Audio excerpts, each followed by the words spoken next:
Jadi kalau kita bisa mengolah sampah organik itu, berarti kita bisa menyelesaikan 60% dari sampah yang ada kan. Jadi bagi kita pengelolaan sampah organik itu harus menjadi concern, jadi menjadi perhatian kita supaya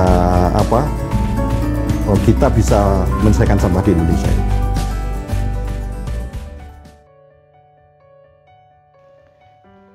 Di tayangan tersebut, kita bisa mengambil kesimpulan bahwa sisa-sisa sayur, buah, dan makanan yang dihasilkan oleh aktivitas pasar, restoran, dan rumah-rumah telah menyumbangkan lebih dari 0,5% sampah yang ada di Indonesia.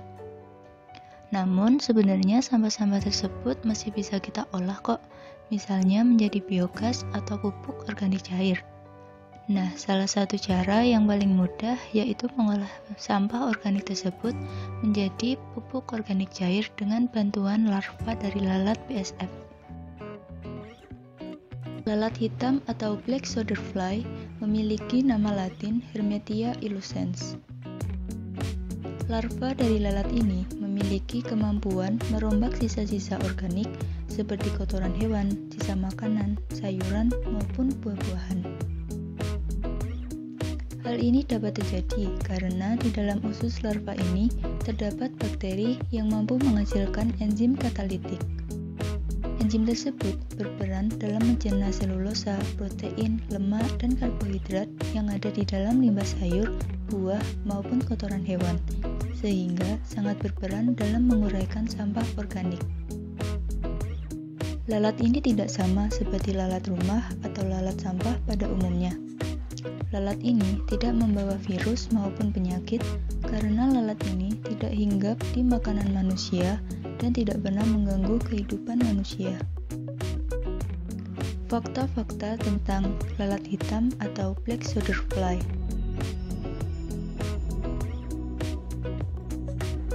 Larva dari lalat BSF dapat menjadi pakan ternak dan dapat menjadi sumber makanan berprotein bagi manusia. Menurut penelitian, kandungan nutrisi dalam tubuh larva ini dapat mencapai 45 hingga 50% untuk protein dan 24 hingga 30% untuk lemak.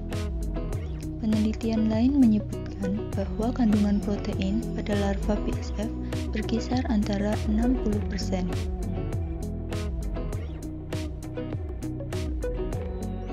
Siklus hidup lalat BSF tidak panjang.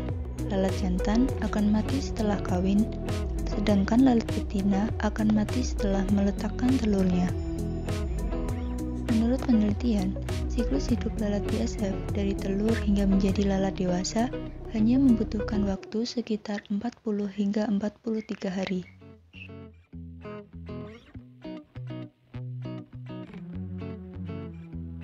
Lalat BSF betina mampu menghasilkan telur sekitar 300 hingga 900 telur dan mampu menetas hanya dalam waktu 3 hari.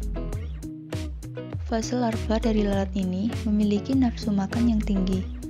Larva tersebut dapat makan 2 kali lebih banyak dari berat tubuhnya. Tingginya jumlah telur lalat atau calon larva serta tingginya nafsu makan larva sangat mendukung dalam proses perombakan sampah-sampah organik. Menurut penelitian, larva BSF mampu mereduksi sampah organik hingga sekitar 65,6 sampai 78,9%, tergantung jumlah limbah yang diberikan serta kondisi lingkungannya.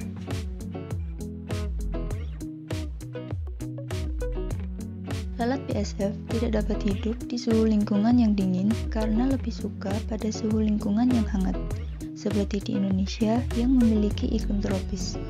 Menurut penelitian, larva membutuhkan suhu optimal untuk dapat tumbuh dan berkembang dengan baik sekitar 30 derajat Celcius. Pada suhu tersebut, lalat dewasa juga lebih aktif dan produktif.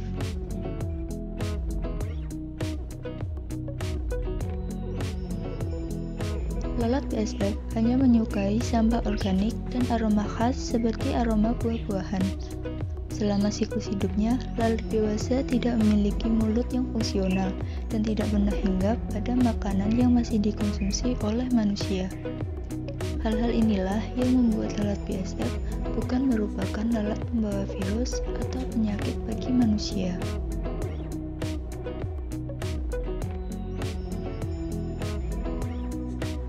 Dalam usus larva ini terdapat bakteri yang mampu menghasilkan enzim katalitik.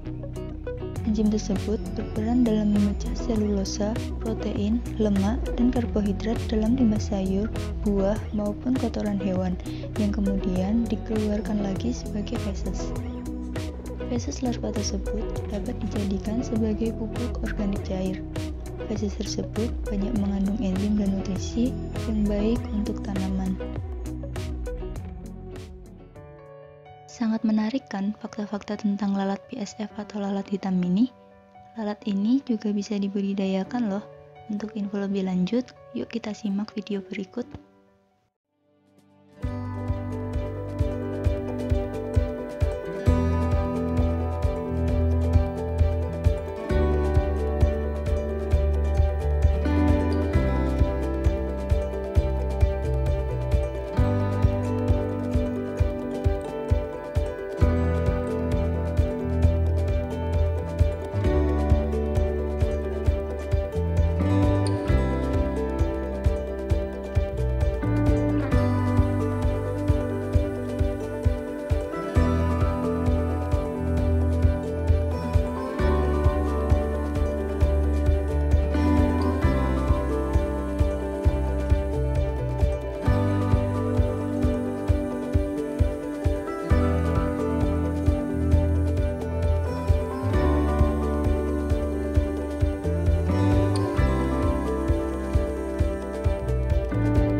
Untuk bisa mengolah POC atau pupuk organik cair menggunakan larva PSF, tentu saja kita membutuhkan media untuk tempat makan dan tumbuh si larva tersebut.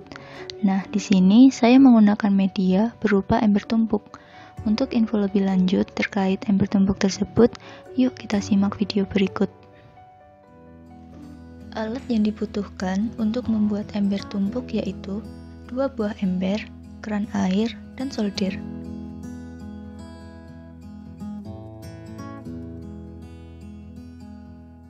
Seperti inilah hasil akhir ember tumpuknya. Ember atas.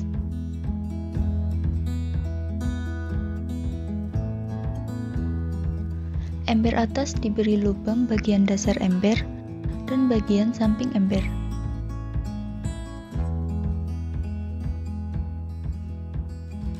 Ember atas ini berfungsi untuk menaruh sampah organik yang mana sampah tersebut merupakan makanan si larva. Berhubung larva sangat menyukai aroma khas dari buah-buahan, maka lebih baik makanan yang pertama kali dimasukkan ke dalam ember ini berupa buah-buahan. Tujuannya yaitu untuk mengundang kehadiran lalat tersebut. Selanjutnya, ember bawah.